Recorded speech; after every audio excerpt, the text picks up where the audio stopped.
recommended videos. Maggots feast on deer corpse. I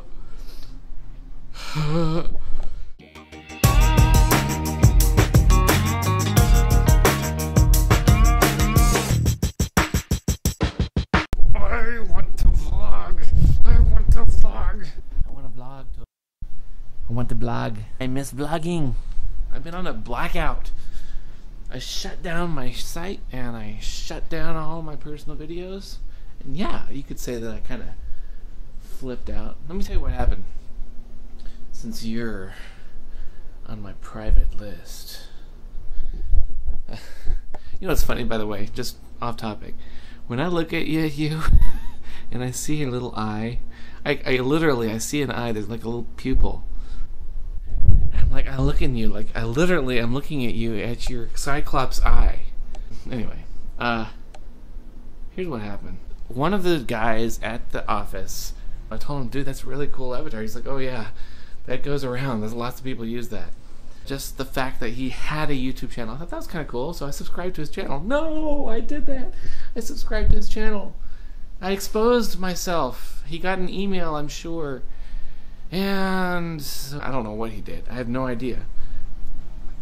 I really don't. But I will say that the next day, or maybe 2 days later, I'm sitting at my desk, and he comes through, and he's hanging out with one of our co-workers whom he frequently was talking to all the time, and he's like, no, one of the guys in here is posting some really crazy videos, man. Ugh, crazy stuff. I didn't say anything. I didn't ask. A few days later, he and a whole bunch of people are just crowding around a desk, looking into a monitor, and they're just laughing. And then I didn't know what they were looking at, but then somebody made a sound effect. Meow. Kitty. Somebody was making fun of me with my cats. Surely. And then they turned around and saw me and like, oh, shh. Like, it stopped. It was like everyone dispersed. And the dude who I originally subscribed to, who like was showing everybody this stuff, he was like, this guy is tumbling too. And then he saw me and was like, oh, tumbling. Yeah, by the way, I had a Tumblr account, and I was trying to poke at it and see if I could get it to work, like importing my stuff, and I did post some really very personal journal stuff in there. Yeah, that part was actually the more embarrassing part, honestly, because I posted just some personal thoughts, knowing that he came across that was kind of like really made me, almost set me over the edge, but it didn't. A couple days after that, which was I suppose Wednesday of last week, another coworker who I do work with all the time muttered some comment to somebody else in the room, you know, because he's like 40 something, and I'm 34. He's like, you know, if I knew 10 years ago that there was a YouTube and that stuff would be put out there, I would totally be careful about what I would say or something like that. I'm like, you know what? All of this was just assumption, but I just knew that it was very possible that my videos had been exposed, and they are very personal and embarrassing. I said I wasn't embarrassed, but I was talking about with you guys. I'm not embarrassed with YouTubers whom I don't have to deal with in my day job. And so, again, that didn't set me over the edge, but that was very close. Then came my mother and my sister. Actually, they had come that previous weekend, but, you know, I posted the video on that, and I posted on my Facebook wall the experience with my mother and my sister. It was a fun video. And I also shared it with a group I had made for family, like extended family. And I got a number of views, but I only got one like. And the like was from another vlogger. and they had been liking and commenting on a lot of my videos, so I'm grateful for them very much so. But my family, I mean, I posted this on behalf of my family. Finally I got my family on my vlog. It's like, finally it's a meaningful vlog. And nobody commented, nobody liked or anything, and days went by and they were logging in, but they weren't looking or commenting. And then came my dad's birthday. I call him up and we're just chatting, and he's asking me, what have you been up to? And I'm like, nothing, just working. But oh, and I've also been vlogging. It's a hobby, right? I've been vlogging. Actually, up until about a month ago, I've been vlogging. I was like, you know what I mean by vlogging, right? So here's what my dad, I couldn't see him, but I'm like, I've been vlogging, right? You know what a vlog is, right? I don't know if you know what that is. Yeah.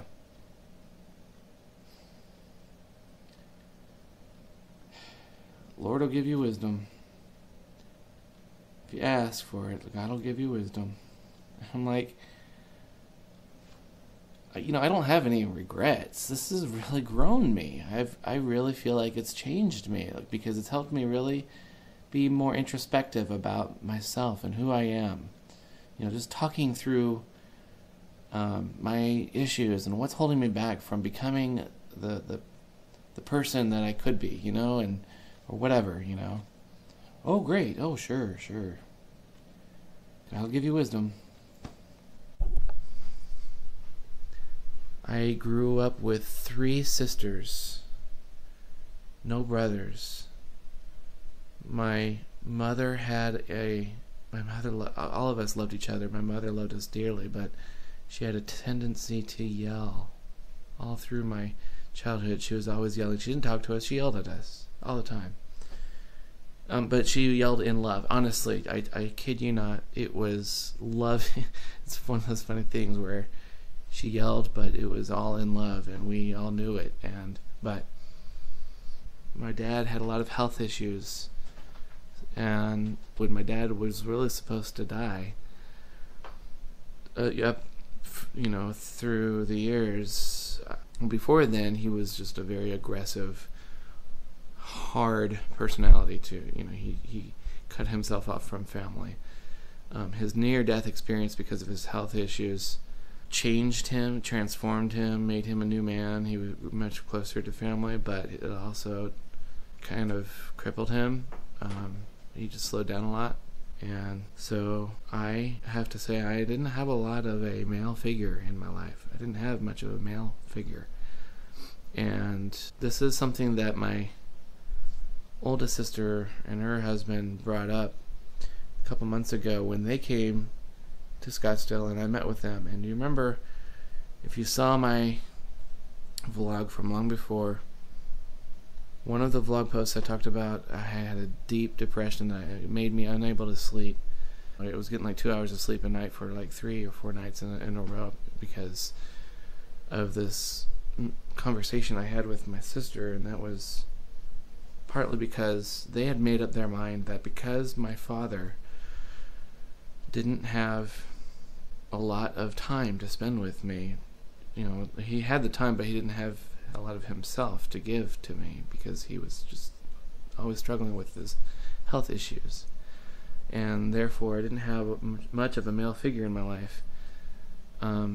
They were saying, until you get professional help, you will always be well, they never used the term, but it seemed to, I don't know how else to put it, it's loser, right?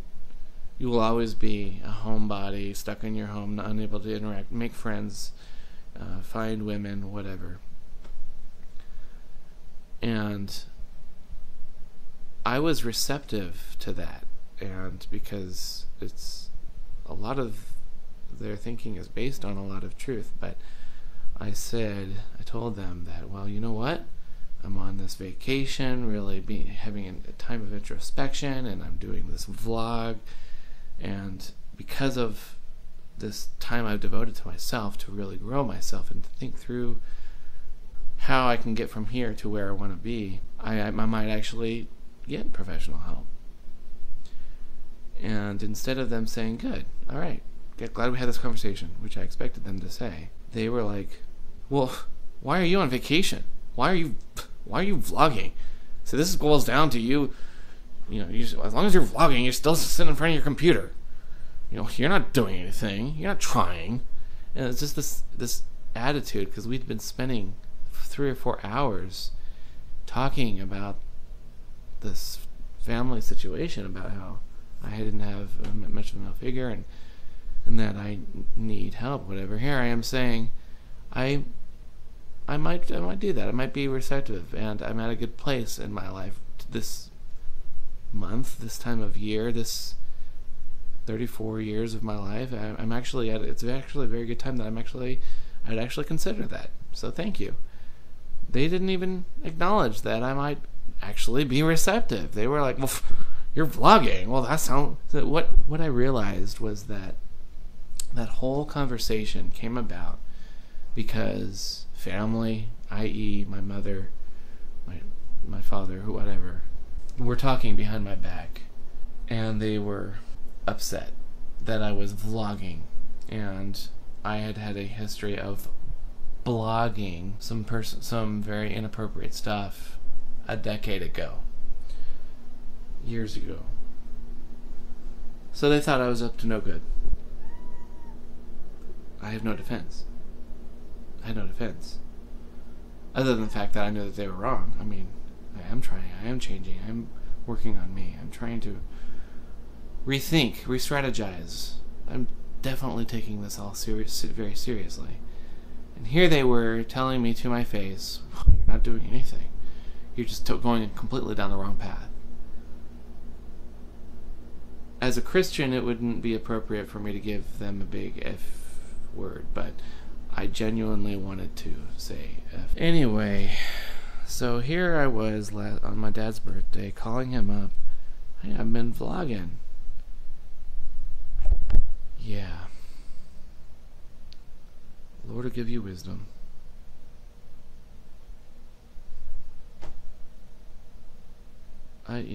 Just my relationship to my dad. I love him. What can I say? I love him, and I don't want to make him disappointed in me. He's my only male figure.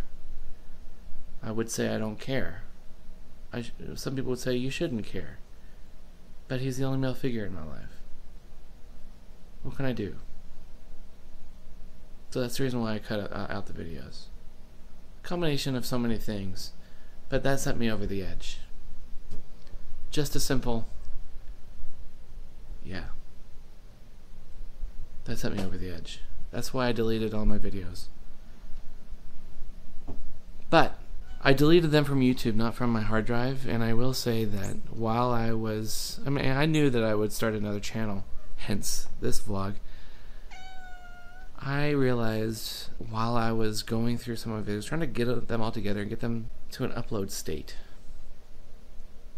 so that I could order them and have them properly named and get them back queued up to upload again, I realized that I really enjoy my vlog. And I had made the statement, as long as I am entertained, I want to keep vlogging. I do want to keep vlogging, and if nothing else, my own voice is reflective of my thought patterns, and it's more thoughts. It regurgitates what I'm thinking, what I was thinking months ago. It makes me think about where I've been. I don't want to stop vlogging. I just don't want to welcome family in it, or coworkers. Okay guys, I can't imagine anybody would want to listen to that, but if you wanted to listen to that, thanks for being friends. And by the way, I'm not going to see a shrink. After I left that conversation, I was like, you know what, I'm doing better than most people. I'll figure this out and I'll be okay. And you will too if you're going through it. Alright. See you guys. Bye.